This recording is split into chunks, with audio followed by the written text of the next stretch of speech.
Hello दोस्तों, welcome to DYS। इस video में हम देखेंगे कि भूकंपीय तरंगे कितने प्रकार के होते हैं।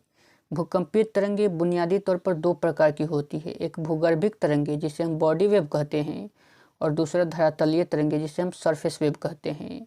इन दो तरंगों को जानने से पहले आप कुछ वर्ड को जान लीजिए, जैसे फोकस जिसे उद्गम केंद्र कहा जाता है।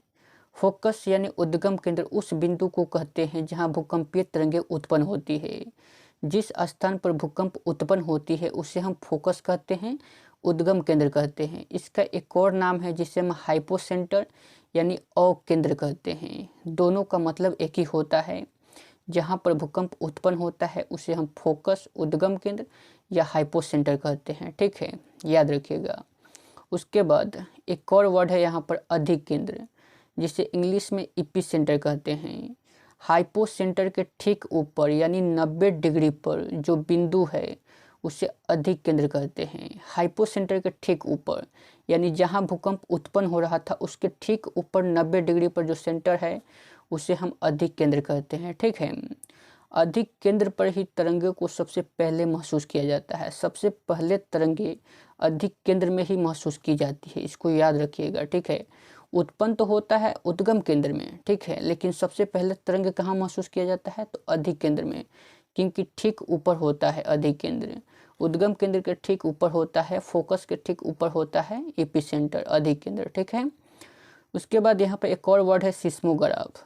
जिस उपकरण पर भूकंपीय तरंगे दर्ज की जाती है उसे हम सिस्मोग्राफ कहते हैं। ठीक है, यह एक ग्राफ होता है जिस पर भूकंपीय तरंगों को दर्ज की जाती है। ठीक है, उसके बाद है रिक्टर पैमाना। रिक्टर पैमाना भूकंप की तीव्रता मापने के लिए इस्तेमाल किया जाता है कि कितना भूकंप की तीव्रता है, उसको मापने के लिए हम रिक्टर पैमाना का इस्तेमाल करते हैं। ठीक है, उसके बाद है मरकली पैमाना। यह भी भूकंप की तीव्रता मापा जाता है। ठीक है, इससे।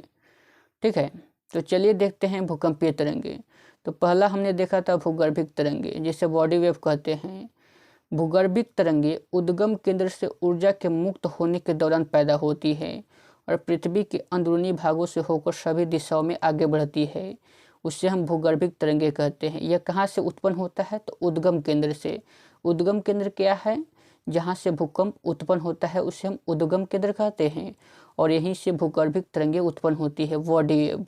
ठीक है, देखिए भूगर्भिक तरंगे दो प्रकार की होती है। एक प्राथमिक तरंगे जिसे हम पी तरंगे कहते हैं और दूसरा द्वितीय तरंगे जिसे हम एस तरंगे कहते हैं। ठीक है, अगर बात करें प्राथमिक तरंगों की, तो यह तरंग पृथ्वी के अंदर प्रत्येक माध्यम से होकर गुजरती है। मतलब गैस, ठोस, तरल तीनों माध्यम से होकर गुजरती है और इसकी गति सबसे तेज होती है। याद रखिए, प्राथमिक तरंगे सबसे तेज होता है और यह किसी भी स्थान पर सबसे जल्दी पहुंचता है क्योंकि इसकी गति तेज है और तीनों अवस्थाओं से होकर गुजर रही है। ठीक है, तो याद रखिएगा। उसके बाद है द्वितीय तरंगे जिसे हम एस तरंगे कहते हैं। इससे अनुप्रस्थ तरंग भी कहते हैं। यह केवल ठोस माध्यम से होकर गुजरती है, केवल ठोस, और यह इसकी विशेषता है, केवल ठोस माध्यम से होकर गुजरती है द्वितीय तरंगे और यह धरातल पर कुछ समय बाद पहुंचती है, पी तरंगों के बाद पहुंचती है क्योंकि इसकी गति थोड़ा कम रहता है पी तरंगों से। ठीक है, और यह केवल ठोस माध्यम से होकर गुजरती है।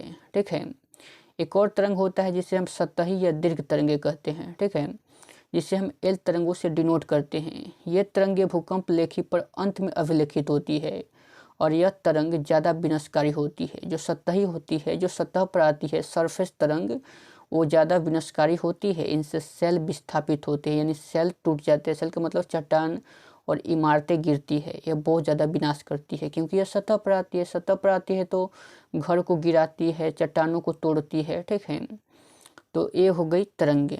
ठीक है, सतही तरंगे क्या करती हैं, विनाश करती हैं। ठीक है, और भूकंप तो आपको पता है ही कि भूकंप किसे कहते हैं। साधारण शब्दों में कहे तो पृथ्वी का कंपन भूकंप होता है। ठीक है, ये एक प्राकृतिक घटना है जो हमेशा होती रहती है, लोगों को परेशान करती है।